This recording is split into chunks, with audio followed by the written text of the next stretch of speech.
저는 오늘 함께 읽은 요한복음 15장 1절로 7절 말씀을 통해서 붙어 있으라 라는 제목으로 하나님의 말씀을 함께 나눠보려고 합니다.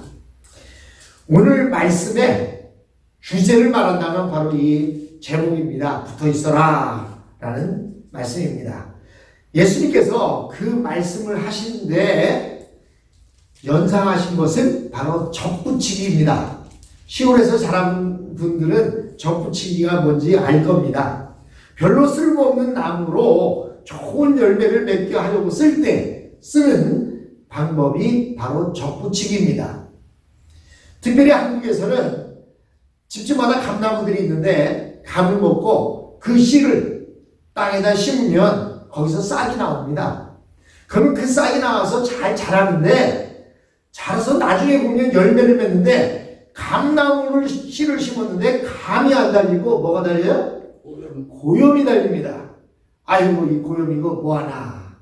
그래서 그때 어떤 방법을 쓰냐면 실한 감나무의 새 순을 딱 잘라다가 고염나무의 그 나무 껍데기를 살짝 벗기고 그 안에다가 새 순을 집어넣고 이끼나 이런 것으로 해서 꽁꽁 묶어서 묶어둡니다. 그러면 이 실한 감나무의 새순이 고염나무의 진행을 받아서 자랍니다. 그래서 그것이 잘 자라면 고염나무 나머지 윗부분은 다 잘라버리고 그 가지를 본체로 해서 열매를 맺게 합니다. 그러면 아주 실한 감이 열리게 됩니다. 이것이 바로 접붙이기라고 하는 것인데 원하는 품종의 나무의 눈을 떼어다가 붙여서 사용하게 되는 것입니다. 즉 고염나무에 감나무 순을 갖다가 붙이면 감이 열립니다. 탱자나무에다가 귤나무에 눈을 갖다 붙이면 거기에 귤이 열리게 됩니다. 또한 별 볼 일 없는 찔레꽃, 아주 꽃도 조그마하고 가시만 가득한 그 찔레나무에다가 장미를 갖다가 접붙이면 그곳에서 장미꽃이 피게 됩니다.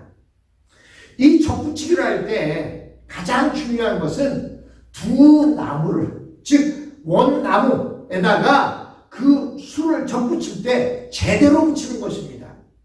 그냥 붙이기만 하면 되는 것이 아닙니다. 원나무의 생명 그리고 접붙이는 나무의 생명이 맞닿아서 딱 달라붙을 때에 거기에서 그 액체를 먹고 원액을 먹고 자라게 되는 것입니다. 그것을 제대로 하지 않으면 접붙이기는 실패하고 열매가 맺히지 않습니다. 우리는 포도나무를 집집마다 보기가 쉽지는 않습니다. 그런데 저는 어릴 때 저희 집에 포도나무가 있어서 해마다 거기에서 포도를 따먹던 그 기억이 있습니다. 그런데요, 저희 아버지가 봄만 되면 나무가 불쌍하지도 않는지 그 포도나무에 둥치만 놔두고 나머지 가지들을 다 잘라버립니다. 그러면 저는 우리 아버지는 왜 이렇게 나무를 안 사랑하나 봐. 왜 저렇게 나무를 잘라버리지? 저기에서 포도를 따먹어야 되는데 하는데 그렇게 잘라버리고 나면 나중에 8월쯤 되면은 거기에서 아주 실한 포도들이 열리고 그 포도를 따먹게 됩니다. 이 포도나무는요, 감나무와 마찬가지로 1년 된 순에서 열매가 맺습니다. 1년 된 순이란 뭐냐면 그 해에 눈이 나와서 눈이 쭉 자란 그 가지에서만 열매가 맺어요. 그러니까 감나무도 옛날에 어른들이 감을 딸 때 감만 뚝 딴 게 아니에요.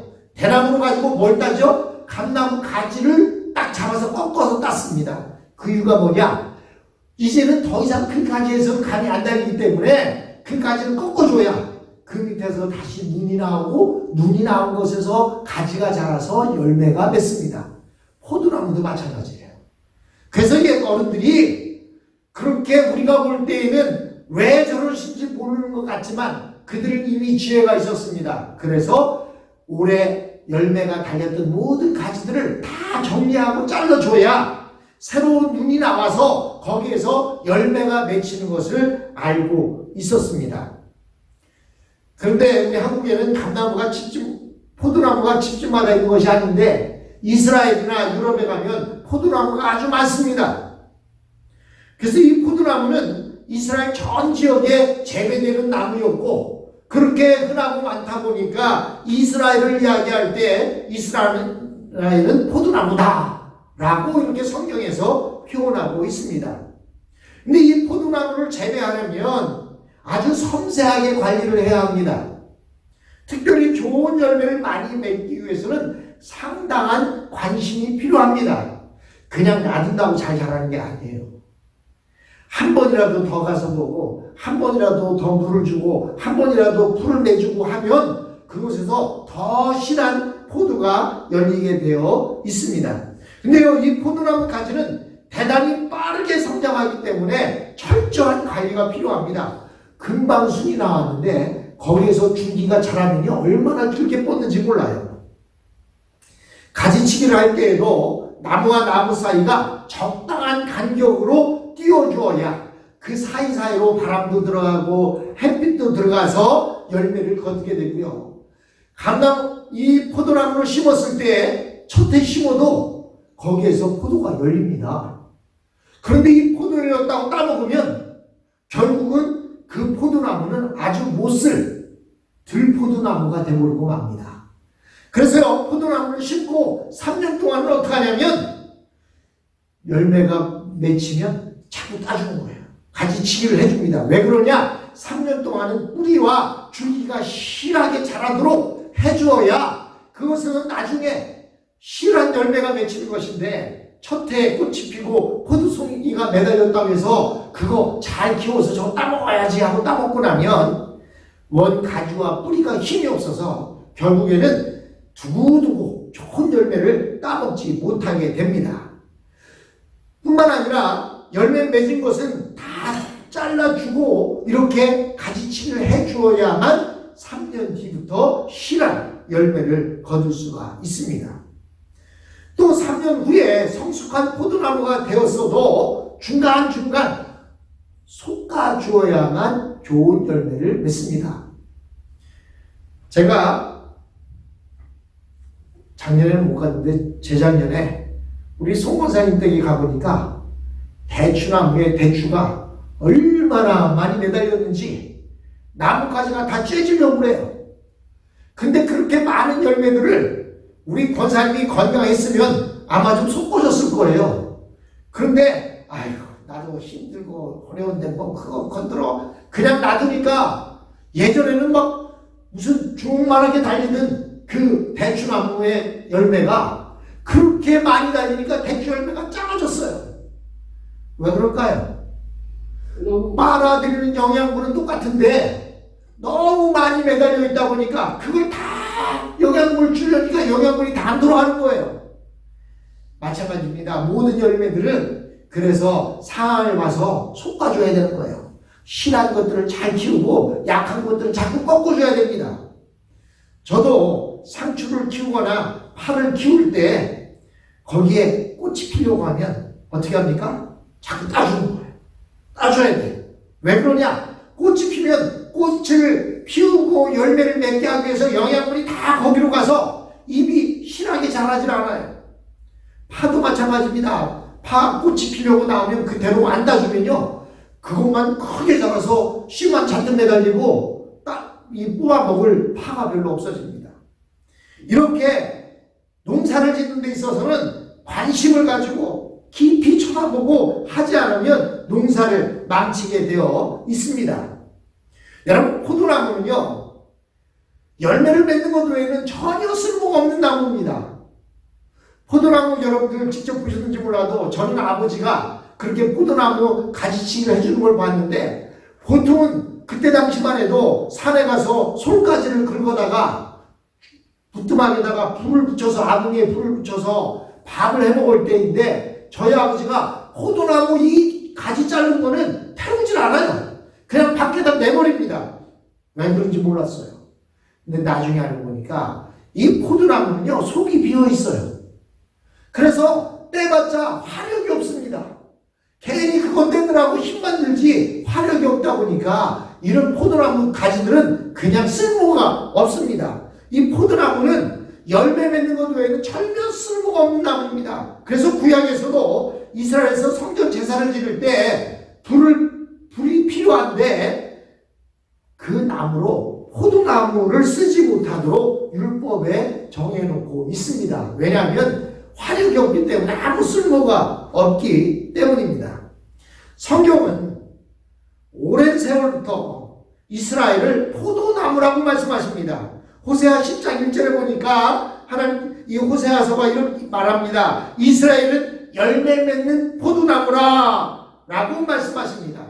또한 시편 60편에서는 주께서 한 포도나무를 애굽에서 가져다가 민족들을 쫓아내시고 그것을 심으셨나이다 라고 말씀하고 있어요.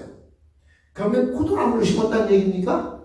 아니죠. 이스라엘을 대표하는 나무가 포도나무다 보니까 성경에서는 이스라엘을 이야기할 때 포도나무로 이렇게 표현하고 있습니다. 오늘 본문에서 예수님께서 포도나무를 말씀하시면서 자신은 참 포도나무다 라고 말씀하십니다. 본문 1절에 보면 나는 참 포도나무요 라고 말씀하십니다. 이때 금방 머리에 들어오는 것은 참 포도나무다. 그 이야기는 다르게 말하면 다른 포도나무가 아닌 포도나무가 있다는 거예요. 그렇죠? 나는 참 포도나무다. 그러면 내가 아닌 다른 것은 포도나무가 아니라는 겁니다. 즉 이스라엘은 참 포도나무로 하나님께서 저 애굽에서 가져다가 가나안 땅에 심어놓았더니 그게 참 포도나무가 아니다. 극상품 포도나무를 심었는데 거기에서 들포도가 맺혔다. 성경은 말하고 있습니다. 즉 예수님께서 이스라엘에 대해서 말씀하고 있는 것입니다. 이스라엘 너희들은 참 포도나무가 아니야. 하나님께서 너희들을 극상품 포도나무를 사다가 심어줬는데 너희들은 별 볼 일 없는 들포도가 열리는 그런 나무가 되어버렸어 라고 말씀하시는 것입니다. 이스라엘이 가짜 포도나무, 열매를 맺지 못하는 쓸모없는 포도나무라는 것을 듣는 사람들로 하여금 생각나게 하시기 위해서 주님께서 나는 참 포도나무다 라고 말씀하신 것입니다. 이스라엘은 포도 열매를 얻기 위하여 하나님께서 심으신 포도나무였습니다. 처음에는 틀림없이 진짜 포도나무를 심으셨습니다. 여러 포도나무 중에서 가장 좋은 극상품 포도나무를 골라서 심으셨는데 세월이 지나자 어느 틈에 포도라는 열매는 구경도 못하고 어쩌다가 포도 열매가 맺혀도 전혀 먹을 만한 것이 못 되는 그런 포도나무가 되어버리고 말았다는 것입니다. 아무짝에도 쓸모없는 포도나무라고 말씀하십니다. 이것을 예레미야 2장에서는 이렇게 말합니다. 내가 너를 순전한 참 종자 귀한 포도나무로 심었거늘 내게 대하여 이방 포도나무의 악한 가지가 되면 어찌 됨이냐라고 이렇게 예레미야 2장 21절에 예레미야는 외치고 있습니다. 기대했던 포도 열매를 맺지 못하고 또 그 포도 열매를 맺는 포도나무가 되지 못하고 전혀 아닌 포도를 맺고 그런 나무가 된 것은 어찌 됨이냐라고 외치고 있는 것입니다. 즉 이스라엘은 내가 기대했던 그런 포도나무가 아니다라고 말씀하고 있는 것입니다. 1절에 나는 참 포도나무요. 그 다음에 뭐라고 말씀하고 있습니까?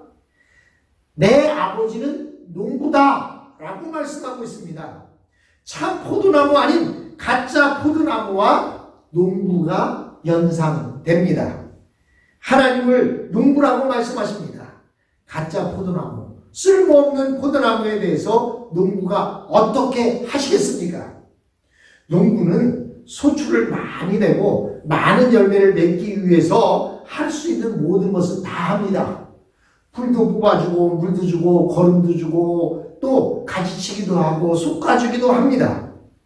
이스라엘에게도 하나님께서 그렇게 하신다는 말씀입니다. 하나님께서 열매 맺지 못하는 나무는 잘라버리고 밖에 내버린다라고 말씀하고 있는 것입니다. 이스라엘이란 포도원에서 열매 맺는 나무가 더 잘 맺게 하기 위해서는 열매 맺지 못하는 나무들은 그렇게 잘라내버린다라고 말씀하고 있는 것입니다. 또 2절에서는 뭐라고 말씀하고 있습니까? 물은 내게 있어. 물은 내게 붙어 있어. 열매를 맺지 아니하는 가지는 아버지께서 그것을 제거해 버리시고, 물은 열매 맺는 가지는 더 열매를 맺게 하려 하여 그것을 깨끗하게 하시느니라 라고 말씀하십니다. 여러분, 물은 내게 붙어 있어. 이 말이 참 중요한 말이에요. 물은 내게는 누구예요? 예수님이 포도나무라고 하시며 예수님이죠. 물은 내게 붙어 있어. 열매를 맺지 아니하는 가지는 아버지께서 그것을 제하해 버리신다 말씀하십니다. 여기서 말하는 이 말씀은요, 예수님을 전혀 알지 못하는 사람들에 대해서 말씀하시는 것이 아니에요. 즉 이스라엘 사람이 아닌 이방 사람들에 대해서 말씀하시는 것이 아니에요. 누구에 대해서 말씀하고 있습니까? 지금 현재 교회 안에 들어와 있는 자들, 예수를 믿는다고 앉아서 내가 예수 믿습니다라고 하는 자들, 그들을 향해서 말씀하시는 것입니다. 물은 내게 붙어 있어. 즉 네가 예수를 믿는다고 지금 이 자리에 앉아 있고 예수를 믿는다고 밖에 나가서 말한다 할지라도 열매를 맺지 아니하는 자는, 열매를 맺지 않는 가지는 아버지께서 그것을 제하여 버리시고, 물은 열매 맺는 가지는 더 열매를 맺게 하시려고 그것을 깨끗하게 하신다 말씀합니다. 여러분, 세상 밖에 있거나 예수를 안 믿는 사람들은요, 복음을 들을 기회가 있습니다. 아, 저 사람 예수 안 믿는 사람이구나. 우리 저 사람을 위해 기도합시다. 저 사람을 전도제장자로 우리 함께 기도하다가 우리가 저를 전도합시다. 해서 찾아가고 방문하고 전도하고 또 그에게 하나님의 말씀도 전하고 이렇게 해서 주님 앞에 돌아올 수 있는 기회가 주어질 수 있습니다. 그런데 물은 내게 붙어 있어.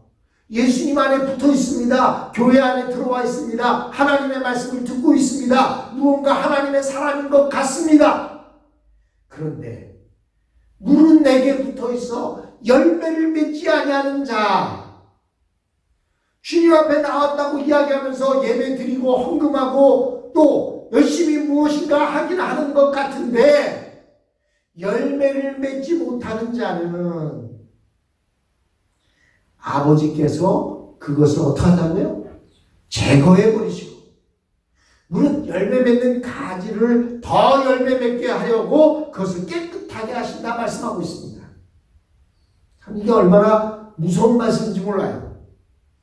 아예 이스라엘 사람들이 아니고 세상 밖의 사람들이었으면 그들은 복음을 들을 기회가 있습니다. 그래서 사도 바울을 세우셔서 바울로 하여금 이방 전 지역에 나가 복음을 전하도록 이렇게 하셨어요.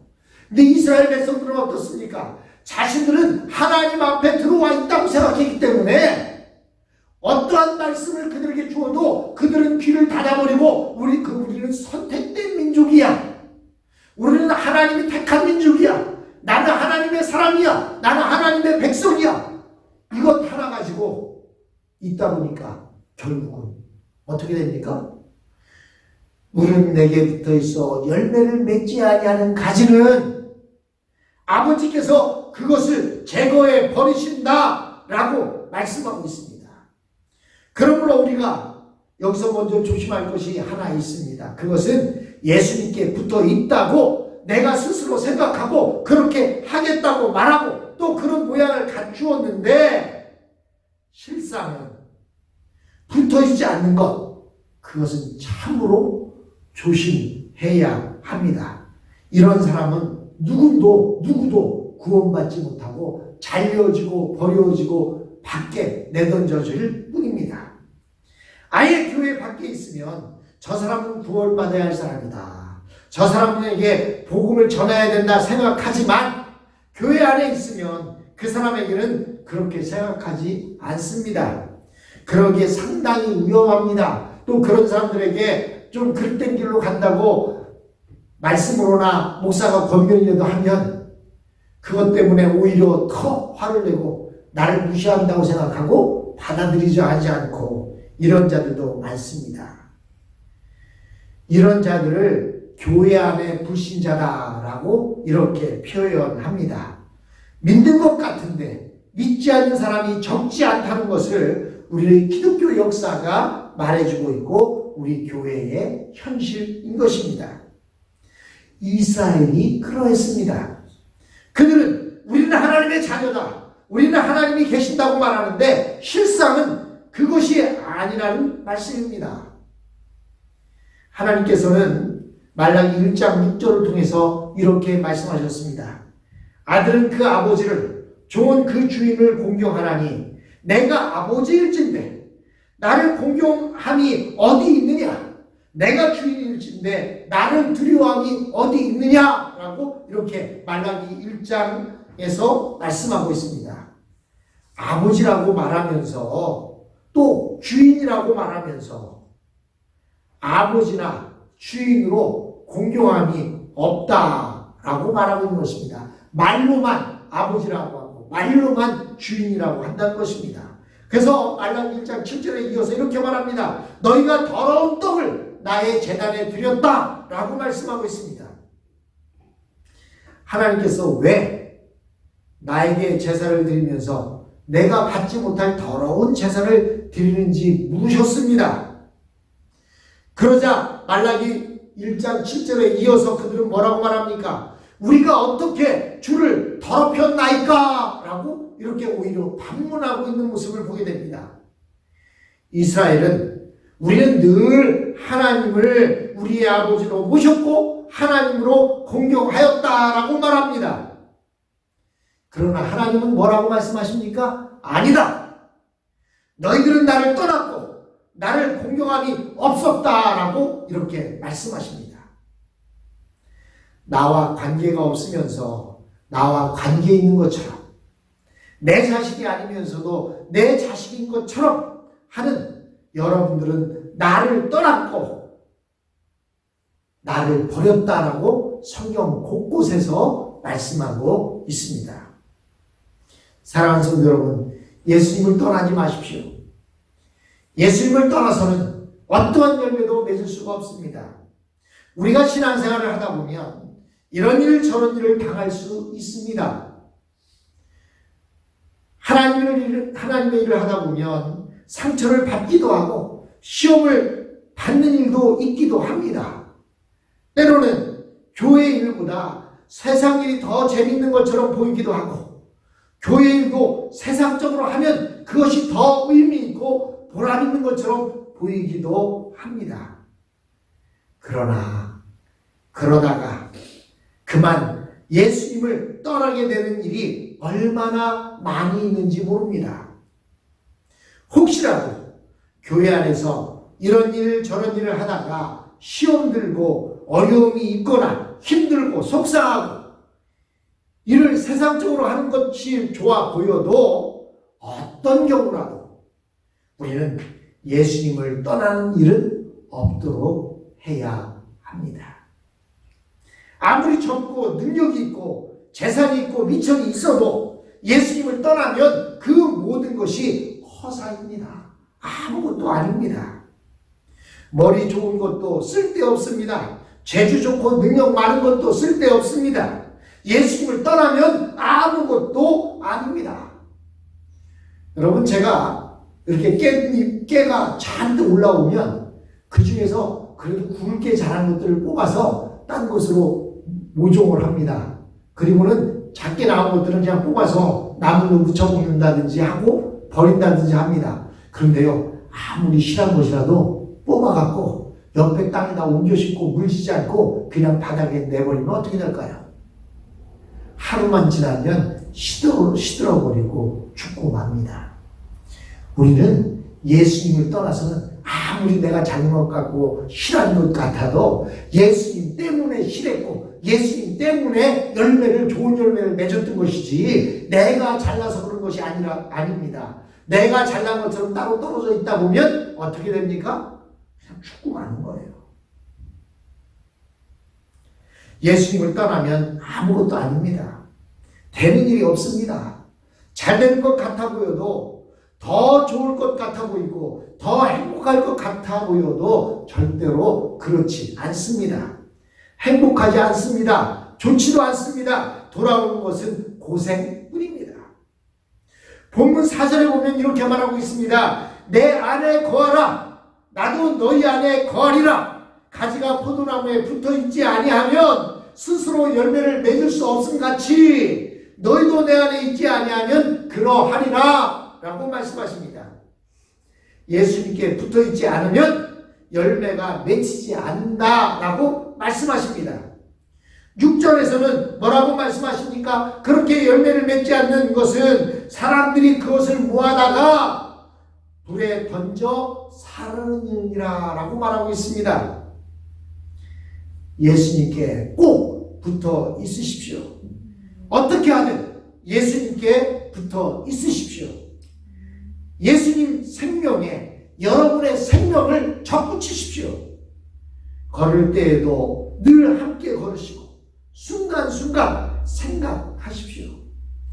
늘 예수께 말하십시오. 어린아이가 엄마 아빠와 이야기하듯이 할머니와 할아버지와 이야기하듯이 늘 예수님과 이야기하십시오. 일마다 때마다 예수님의 이름으로 기도하십시오. 특별히 중요한 일이 있을 땐 이럴 땐 더 예수님이 어떻게 말씀하실까 생각하시고 더 기도하십시오. 이것이 예수님께 붙어있는 방법입니다. 그렇게 하다 보면 우리가 힘이 들고 손해를 볼 때도 있습니다. 다른 사람보다 불편할 때도 있습니다. 재미없을 때도 있습니다.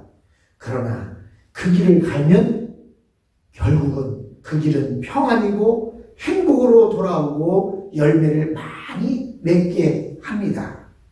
이것이 예수님의 말씀입니다. 이것을 예수님께서는 좁은 문으로 들어가라. 멸망으로 인도하는 문은 크고 그 길이 넓어 그리로 들어가는 자들이 많고 생명으로 인도하는 길은 좁고 길이 협착하여 찾는 자가 적으니라 라고 말씀하십니다. 좁은 문으로 들어가는 게 뭐냐? 예수님 앞에 접붙여 있는 겁니다. 예수님께 접붙여 있으면 세상 좋은 것들 다 멀리하고 살아야 되지 않습니까? 좁은 문입니다. 그러나 그 좁은 문은 생명의 길이기 때문에 그리로 들어가면 우리에게는 생명이 있다는 것입니다. 좁은 길이지만 그러나 거기에 평화가 있습니다. 만족이 있고 열매가 있습니다. 예수님과 함께 하기만 하면 열매를 많이 맺습니다. 젊음이 없어도 나이가 많이 들었어도 다리에 힘이 없어도 능력이 없고 재주가 없어도 예수님과 함께 하기만 하면 좋은 열매를 많이 맺도록 되어 있습니다. 우리가 이 나이에 무슨 아기를 낳을 수 있겠습니까? 그러나 우리가 낳을 수 있는 게 있어요. 예수 믿는 사람들을 낳을 수가 있습니다. 우리가 열심히 전도하고 예수님에게 붙어있다 보면 이런 귀한 것들을 낳을 수가 있습니다. 여러분께서 붙어있는 그 예수님에게는 세상 최고의 지혜가 있고 세상 최고의 젊음이 있고 세상 모든 것이 다 있기 때문입니다. 예수님에게는 모든 것이 있습니다. 여러분이 예수님에게 붙어 있기만 하면 예수님께서 가지고 계신 그 젊음, 그 능력, 그 재주, 그 모든 것이 여러분들에게 공급되어집니다. 나는 포도나무요 너희는 가지라. 그가 내 안에 내가 그 안에 거하면 사람이 열매를 많이 맺나니라고 말씀하십니다. 뿐만 아니라 이어서 15장 7절에 너희가 내 안에 거하고 내 말이 너희 안에 거하면 무엇이든지 원하는 대로 구하라. 그리하면 어쩌신다고요? 이루리라 라고 말씀하십니다. 주님께 붙어 있기만 하면 주님의 가지고 있는 그 모든 것들이 우리에게 공급되어진다는 사실입니다. 사랑하는 성도 여러분, 우리가 해야 할 일은 뭐라고요? 예수님께 붙어 있는 겁니다. 내가 무엇을 하려고 노력할 필요 없어요. 예수님께 붙어 있기만 하면 됩니다. 그러나 어떻게 붙어 있어야 되냐? 꽉 붙어 있어야 돼요. 그냥 슬그렁이 붙어 있다 보면 그 눈에 영양분이 공급되지 못해서 죽어버리고 맙니다. 어떻게 붙어 있어야 한다고요? 꽉 붙어 있어야 돼요. 죽으면 죽으리라는 심정으로 예수님을 꼭 붙잡고 있어야 됩니다. 그렇게 붙잡고 있기만 하면 우리는 많은 열매를 맺게 되어 있습니다. 예수님에게 붙어 있읍시다. 아멘.